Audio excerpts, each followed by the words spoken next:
All points you may encounter in the AQA GCSE Chemistry Paper 1. How to separate component of a mixture based on the nature of the mixture. If you have insoluble solid and you want to separate it from a liquid, you use filtration.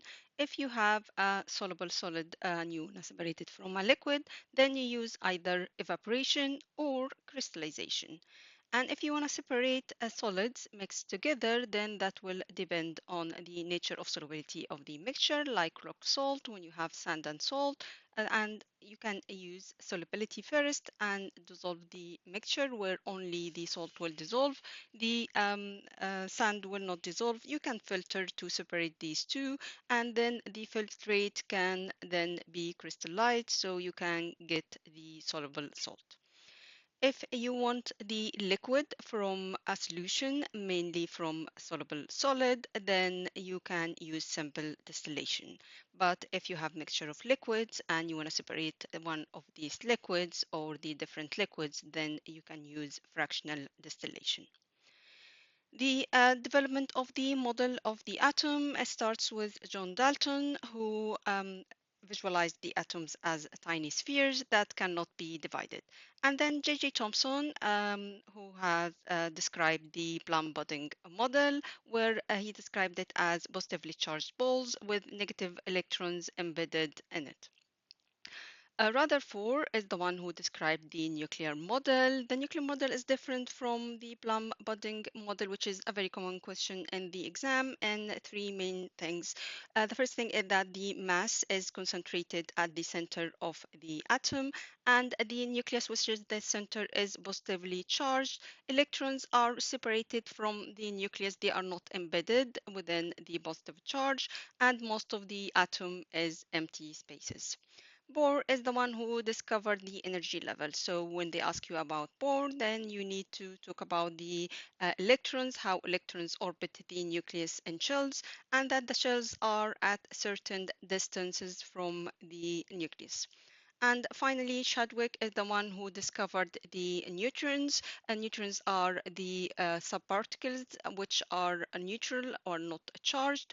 And then this discovery was very important for the discovery of isotopes, which have the same number of protons but different number of neutrons. The subatomic particles, we have the protons, which have relative mass of 1, relative charge plus 1, and the neutrons, which have the relative mass of 1, relative charge of 0.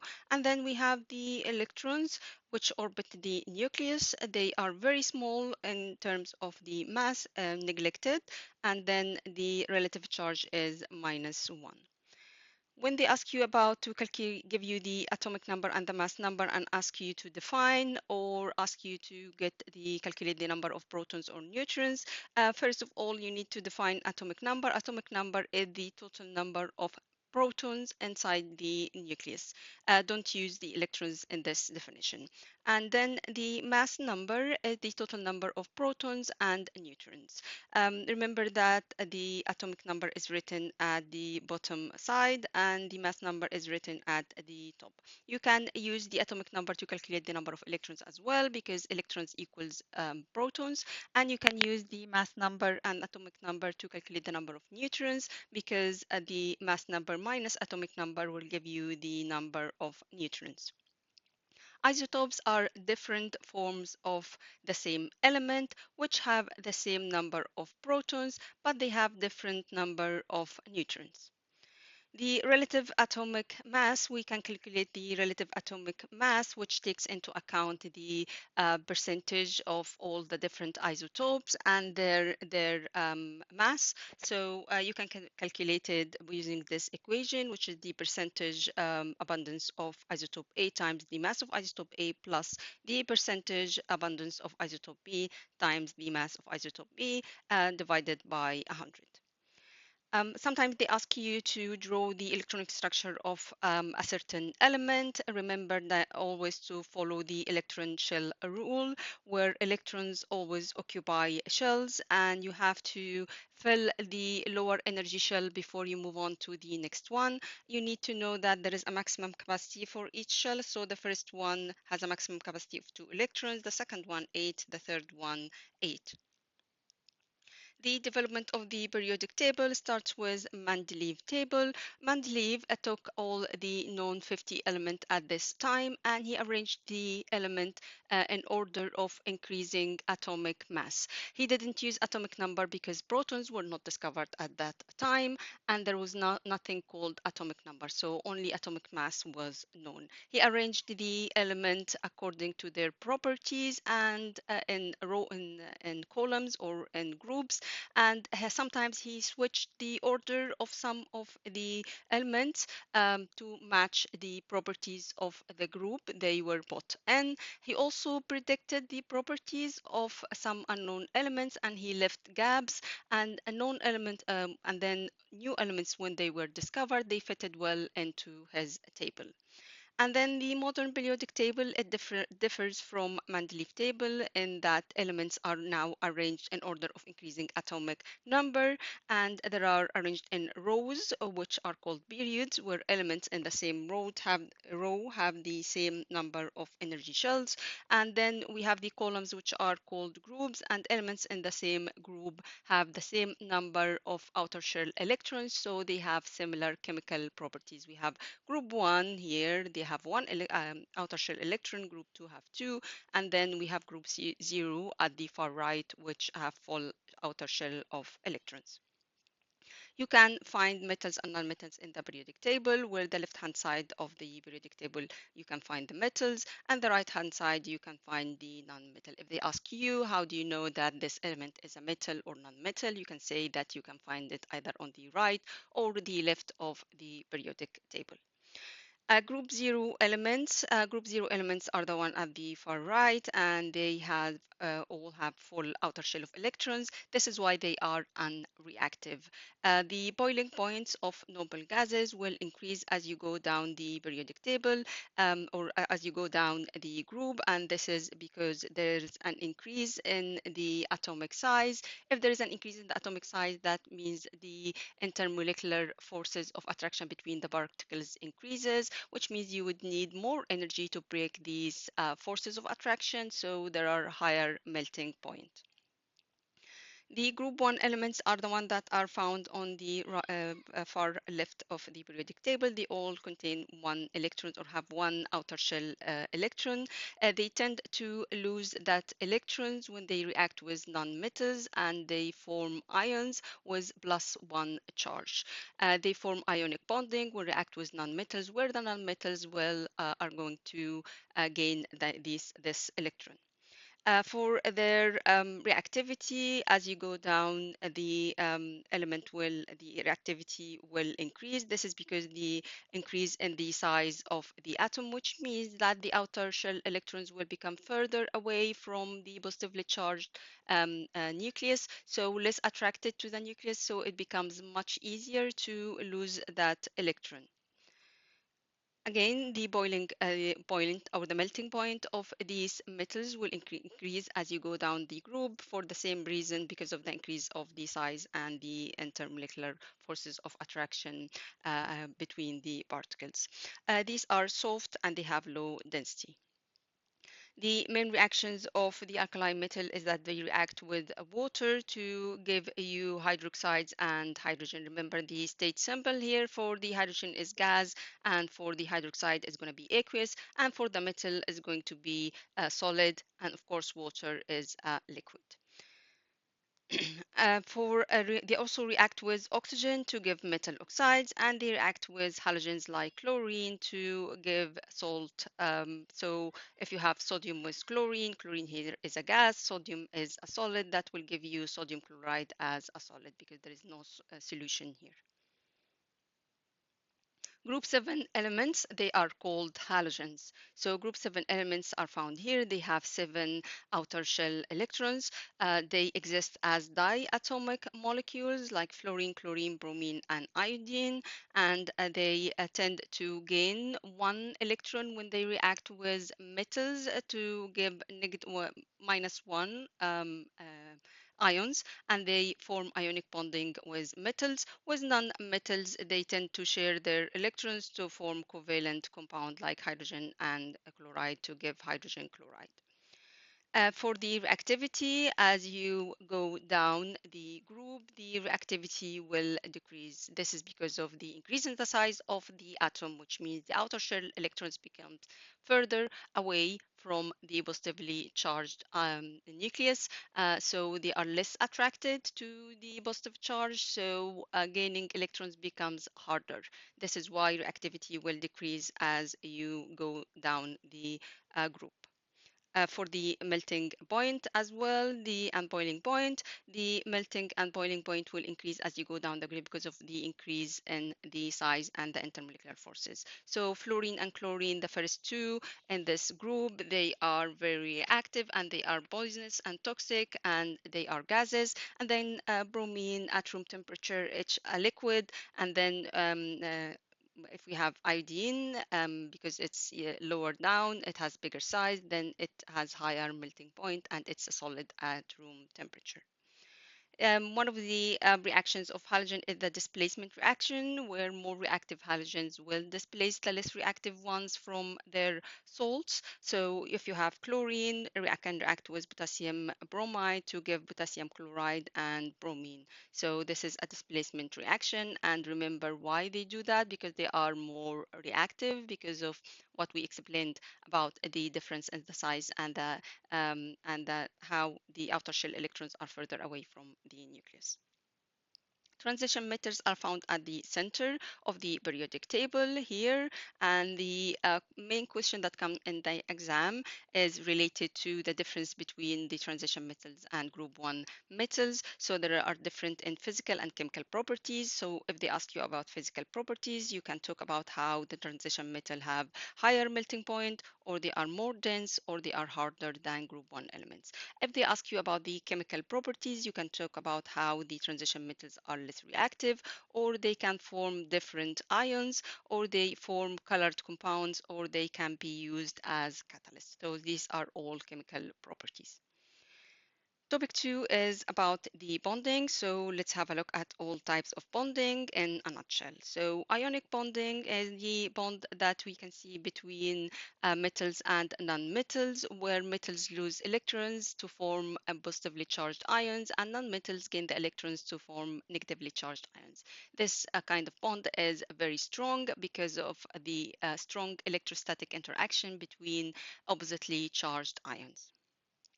Covalent bonding is the next type, where we can find this type of bonding between non-metals only. So it has to be between non-metal and non-metal, where electrons here are not gained or lost, but they are shared between the two atoms. Remember that this is how we draw the cross dot and cross diagram for covalent bonding, where we share the electrons between the two non-metals. These are strong bonds as well, because the strength of the bond comes from the strong electrostatic interaction between the positively charged nuclei of the two elements that form the bond and between the shared electrons. And finally, there is the metallic bonding. We find metallic bonding in metals, where metallic bonding comes from the electrostatic interaction, the strong electrostatic interaction between the delocalized electrons and between the positively charged ions of the metal that are formed. The structure of the ionic compound. So ionic compounds have a regular lattice structure called the giant ionic lattice, where the ions form a closely packed regular lattice arrangement, and there are very strong electrostatic interaction all around the structure. The ionic compounds will not conduct electricity as solids because the ions are not free to move.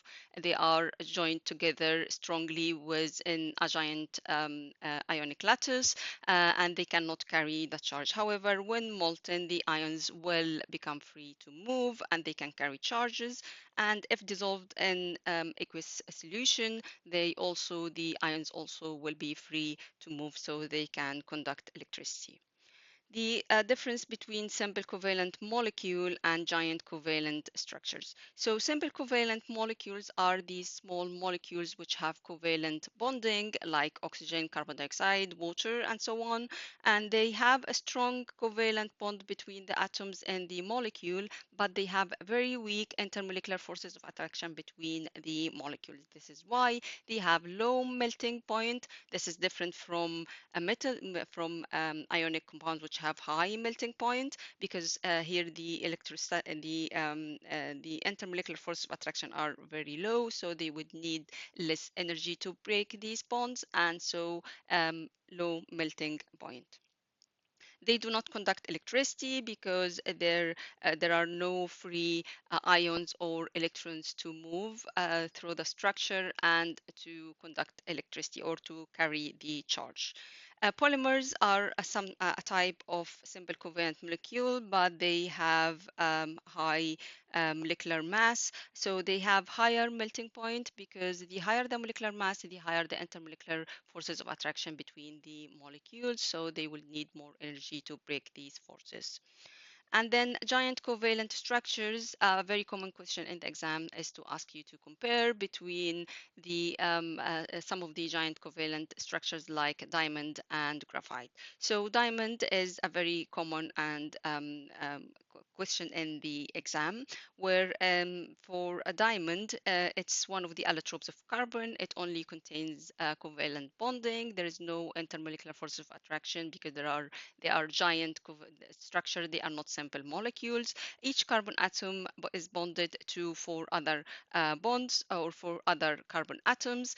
So there are no free electrons to move through the structure, and they do not conduct electricity. They are very hard and they have high melting point because of the presence of the covalent bonding, which needs very high energy to break. Graphite is another type of giant covalent structure where graphite is different from diamond in that each carbon atom in graphite is bonded to three other carbons, which means there is an extra carbon which is delocalized or free to move through the structure so it can carry the charge, and this is why graphite can conduct electricity. Also, it's slippery and it's formed of layers and it's slippery. The layers can move past each other because there is weak intermolecular forces of attraction or weak forces of attraction between these layers, so the layers can slide past each other. Fullerene is one of the allotropes of carbon, and it has this shape, which is the like a ball. Fullerene C60 fullerene is the Buckminster fullerene. It's a very common question in the exam as well. It's not a giant structure. It's C60 fullerene, which means it has 60 carbon atom to make quite a big molecule, and it has low melting point because of the low intermolecular forces of attraction between the molecules. It's also slippery because of these intermolecular forces of attraction, so the different molecules can slide past each other or can move, so they are slippery. The fullerene uses, they can be used in drug delivery and can be used as industrial catalysis or as a catalyst, and they also act as good lubricants. There is the fullerene nanotubes, and they can conduct electricity and thermal energy, and they have high tensile strengths. They also can be used in electronics. Metallic bonding and properties of metallic. Remember that the nature of the metallic bonding is the reasons for the properties of the metals. So most metals are solid at room temperature because of the strong electrostatic interaction between the delocalized electrons and the positively charged ions, and they can conduct electricity and heat. This is because of the delocalized electrons. So the delocalized electron which can move through the structure, they can carry the charge so they can conduct electricity, and also these electrons are responsible for the heat conductivity. And most metals are malleable. They can be hammered into shape, as we can see, because of the arrangement of the particles, so they can actually be hammered into shape. They can be slip past each other. Alloys, if you want to give more strength to your metal, then you can mix it with another elements where alloys is a mixture of, it's not a pure metal, but it's a metal mixed with another metal. So as you can see, or another element, it doesn't have to be metal. So the other element here, as you can see, has a different size, and this will give strength to the alloy because now the layers cannot actually be moving easily past each other, and it becomes more brittle while the pure metal is more malleable. Nanoparticles, what's very important about nanoparticles is to know that nanoparticles are very small in size, and you need to know that the size of the nanoparticle is between 1 and 100 nanometer. They have high surface area to volume ratio, and this is why they can be used to make catalysts and to deliver drugs into the cell where they are needed, and they are also used in electronic circuits for computer chips because they have very small mass. So topic 3 is the quantitative chemistry or quantitative analysis, and I will give you some tips for the math question in the exam. Normally, when they give you the math question, when they ask you to calculate the concentration of one of the products or one of the reactants in a certain reaction, the first thing that you start off with is to calculate the formula, the molecular mass of the different reactant or products, depending on which one you need to calculate. And then always deal with the moles. So you need to calculate the number of moles of the reactant A, which has been given where they gave you either its mass or they gave you its concentration. So if they give you the mass of a certain reactant, then you can calculate the mole where moles equals mass over molecular mass. Or if they give you the concentration, then the moles will equal concentration times the volume in decimeter cube. Remember that with the volume, you always have to deal with decimeter cubed, not with centimeter cubed. So if they give you the volume, and usually this is what happens in the equation, it's in centimeter cubed, you have to divide this by 1,000 to get it in decimeter cubed. Then use the balanced equation to calculate the moles of the other reactant that you need to find. Let's say this reactant B, for example, or of a product, or of a product if they ask you to calculate something for the product. And finally, if they want you to calculate the concentration of the other reactant, then because you calculated how many moles of the other reactant there is, then you can use the equation that concentration equals moles over the volume in decimeter cubed. Again, remember you use the volume in decimeter cubed. So this slide is will show you the equations that you would need to memorize for your exam. So you can pause the video now and take a screenshot and have this list of equation with you when you answer your questions, and try to memorize these equations as well. This slide is part 2 of the equation that you need for your paper 1. So please pause and take a screenshot of this list of equations. One of the questions that may come from topic 3 is about the conservation of mass, where the law of conservation of mass states that the total mass of the reactant in a chemical reaction will equal the total mass of the product. So they might ask you how it is possible in this reaction, or how can you prove it? You can simply calculate, they will give you numbers, and you can simply calculate the mass of the reactant and the final mass of the product, and you can prove that these two are the same value, which means there is a conservation of mass. There are two situations where there is a change in the mass. The first one, if the mass of the product increases or becomes more than the total mass of reactant, then that means a gas from air has reacted and the product is a solid or a liquid, and the gas was not accounted for when we calculated the mass of the reactant. And if the mass of the product decreases, then that means that the gas has been evolved as one of the product, and its mass was not accounted for when we calculated the mass of the product, because we only can calculate the mass of the liquid or of the the solid. The limiting reactant is the reactant which can be consumed first or finished first or used up first in the reaction. And to calculate, usually they give you the masses or the moles, the masses of the different reactant, and they ask you which one is the limiting reactant. You need to convert these masses into moles and then use the balanced equation to find out which one has more than it should have. So if the reaction is 1 mole to 1 mole, and when you calculated the mole, the one which has the lower value of the moles is the limited reactant.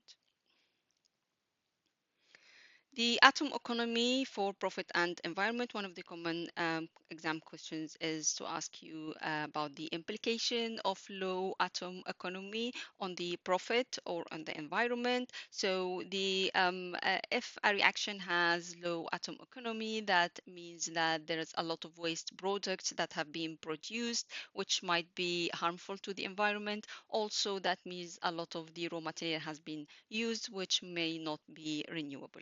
This is the implication on the environment. The implication on the profit, low atom economy means low profit because you may end up with a lot of waste product that you need to get rid of, and what that will cost, or maybe you are using a lot of the starting material, which can cost a lot of money to get a small quantity of your product. To improve the atom economy, you can do one of the three things, either to find other pathways where improved atom economy, or you can produce useful byproducts or find way to use the byproducts that are generated from your reaction. Percentage yield as well. Yield will never be 100%. One of the possible questions in the exam is to ask you why the yield is not 100%. There are one of three reasons, or it can be combination of these reasons. The first one, maybe not all the reactants react to make the product, or maybe there is a side reaction where other products have been produced and not accounted for, or maybe some products are lost during the workup, which means you lost some of the products when you try to get it. Topic 4 is about the metals and reactivity series. So remember that reactivity series is the arrangement of metals according to their reactivity. As you go higher up in the reactivity series, the metal is more reactive, and as you go down, the metal is less reactive.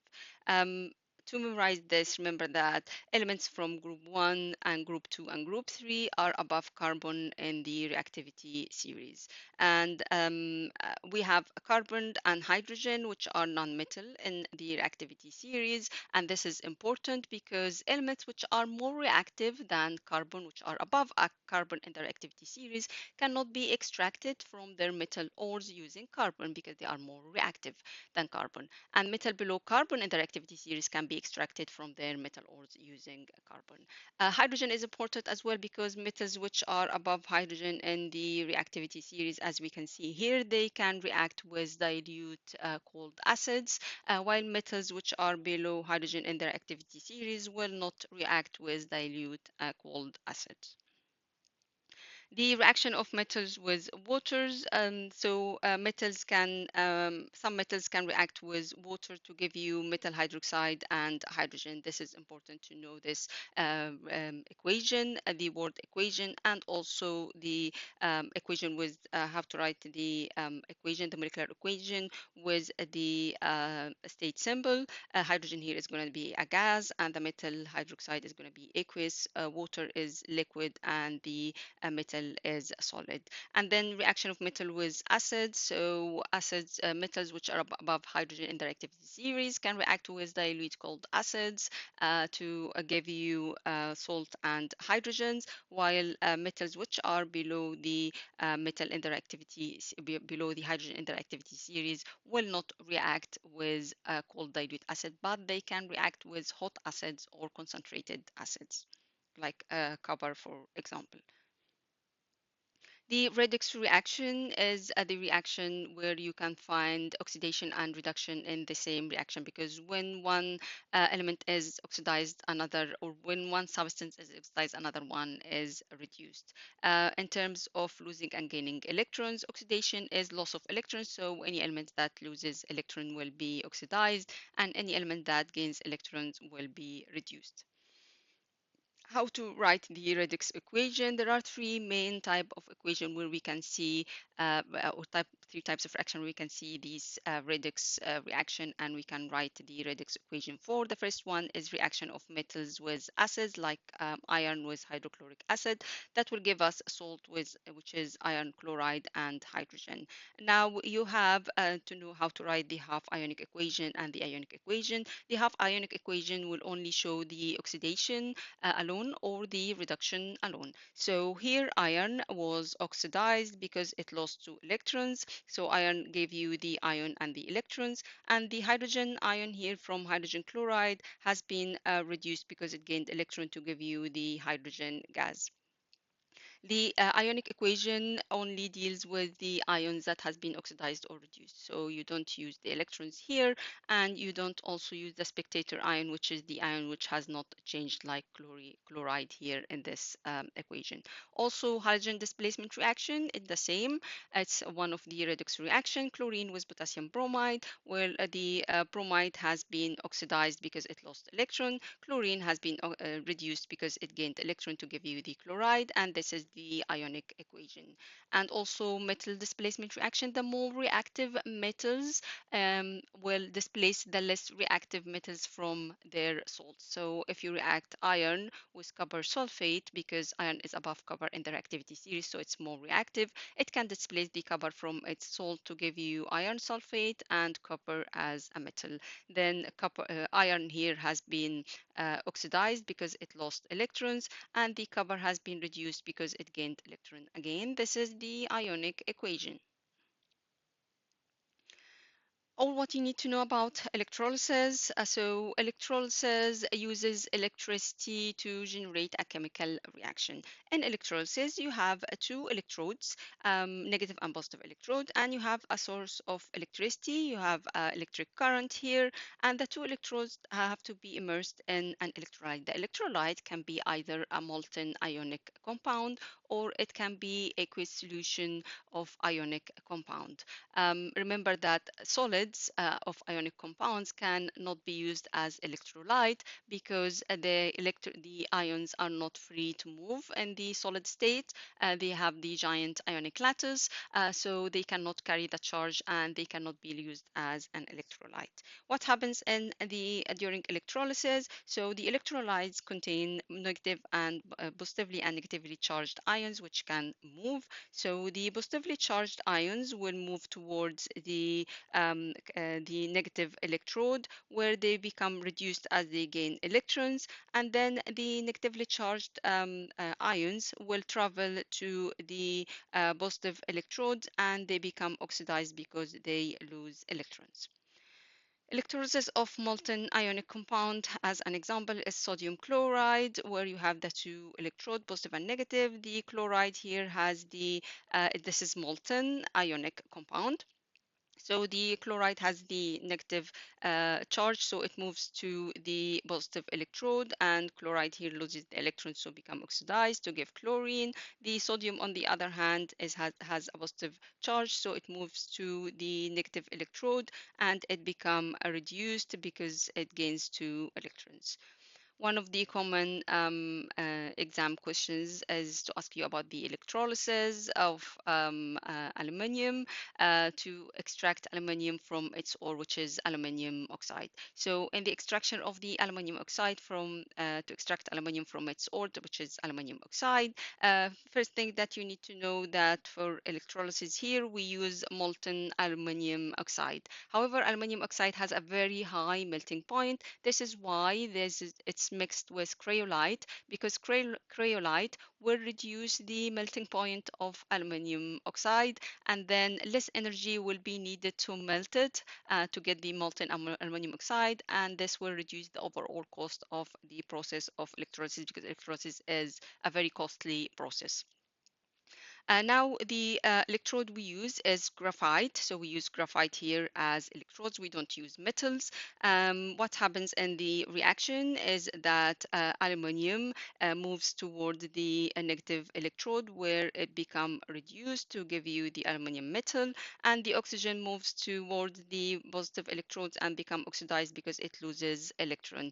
Because the electrodes here are formed of graphite, which is basically carbon, the oxygen that is when it moves to the electrode, it can react uh, because oxygen is produced. Oxygen can react with the negative with the positive electrode to give carbon dioxide. So this positive electrode needs to be replaced continuously. What about electrolysis of aqueous solution? In aqueous solution, you have a different situation here because you not only have the ions from the metal from the ionic compound, but also you're going to have hydrogen and oxygen ions from water. So there will be competition at the negative and positive electrode. So at the negative electrode, there will be competition between the metal, which is the sodium in this case, if you have sodium chloride, and the hydrogen from the water. So you need to remember this. If the metal is above hydrogen in the reactivity series, then hydrogen is the one that is going to be reduced at the negative electrode. So you're going to end up with hydrogen gas at the negative electrode. But if the metal is below hydrogen in the reactivity series, then the metal is the one that's going to be reduced to give the metal. So if it's copper, copper is below hydrogen, so the copper will be reduced at the negative electrode. At the positive electrode, there is a competition as well between the anion and between the hydroxide from water. So if this anion is one of the halides, which is chloride, bromide, or iodide, then the halide is the one that's going to be oxidized at the positive electrode. So you end up with one of the halogens, either chlorine, bromine, or iodine. But if it's any other anion, then the hydroxide is the one that is going to be oxidized, and the product here is going to be oxygen. So remember, either halides or it's going to be always oxygen if it's not halide. So halides will give halogens, and then if it's any other, like if you have anything like nitrate, like sulfate, anything, any other anion, then it's always going to be oxygen. Acid-base topic. So first of all, the pH indicators. You have the universal indicators, which gives a range of colors at different pHs. So it's not suitable to be used in titration. While we have the sudden color change indicators, and these are the three indicators that you need to know for your exam: litmus, phenolphthalein, and methyl orange. And you need to memorize the color change at the acid and alkali solution.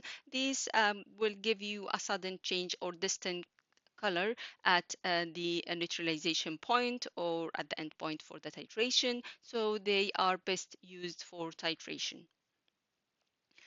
The difference between acid bases and the different pHs. So acids will ionize in water or in aqueous solution to give you hydrogen ion. The pH of the acidic solution is less than 7, and lower the pH, the more acidic the solution. Sometimes they give you a change in the pH and ask you to calculate the change in the hydrogen ion concentration. So remember, in reduction in the pH leads to an increase in the hydrogen ion concentration by a factor of 10 to the power n. So if pH changes from 5 to 3, the hydrogen ion concentration increases by 10 to the power 2. For bases, bases react with acid as a definition. So bases react with acids to give salt and water. Examples of bases are metal oxides, metal hydroxides, and metal carbonate. The pH of alkaline solution will be more than 7. Remember the neutralization reaction, which is the reaction between acid and base to give salt and water. The very common question in the exam to ask you to write the neutralization ionic equation, and this is the neutralization ionic equation where hydrogen as aqueous react with OH as aqueous to give you water as a liquid. So this is the ionic equation for the neutralization reaction. The difference between strong acid and concentrated acid is a very common question as well in the exam. So acid strength refers to whether the acid is fully or partially ionized. So strong acids fully ionizes in aqueous solution to give hydrogen ion, while weak acids only partially ionizes in water or in aqueous solution to give you the hydrogen ion. So it's not fully ionized. While when we talk about concentration, acid concentration, whether it's concentrated or diluted, we are talking about how much of the acid is there. So concentrated acid contains more of the acid in the solution, while dilute acid contains less of the acid in solution. The formation of soluble salts is a very common question as well, where they ask you to describe how you can form a soluble salt. So there are three steps in this method. The first step is to add an excess of insoluble base to an acid solution. And when the bases you can use here, you need to use insoluble metal oxide, insoluble metal hydroxide, or insoluble metal carbonate. These are all insoluble bases. The second step is to filter the excess insoluble base. The third step is to crystallize or do crystallization of the filtrate and to get the soluble salt crystals. The final topic, topic 5 for paper 1, deals with exothermic and endothermic reactions. So exothermic reaction is these type of reactions where heat is given off to the surrounding. Remember that reactant's energy will be higher than the energy of the product for exothermic reaction.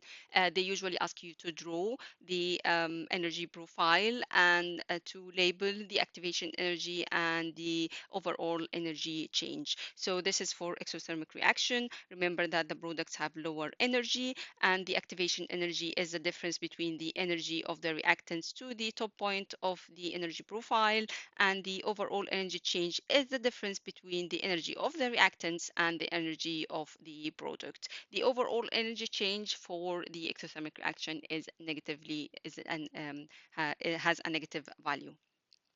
The exothermic reaction, on the other hand, as a definition, is a reaction where heat is taken in from the surrounding.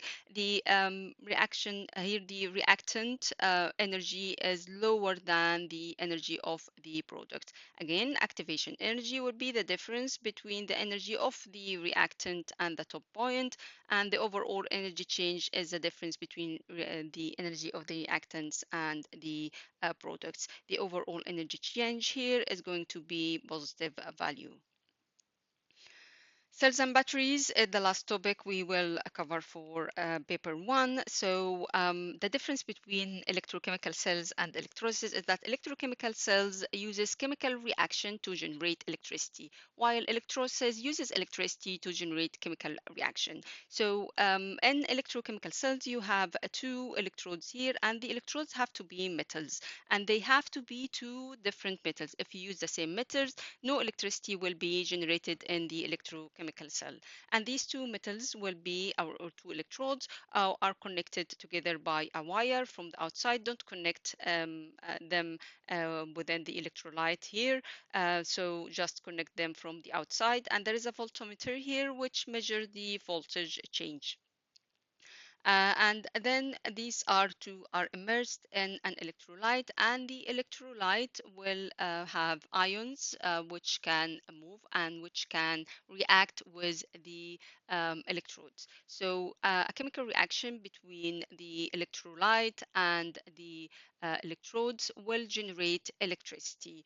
The bigger the difference between the reactivity of the two electrodes, the metals of the electrode, the higher the voltage that we get. And this is a common question as well, where they give you values for the voltage difference and ask you to decide which one is more reactive or arrange certain metals according to their reactivity. So the higher the difference, the higher the reactivity, the difference in the reactivity.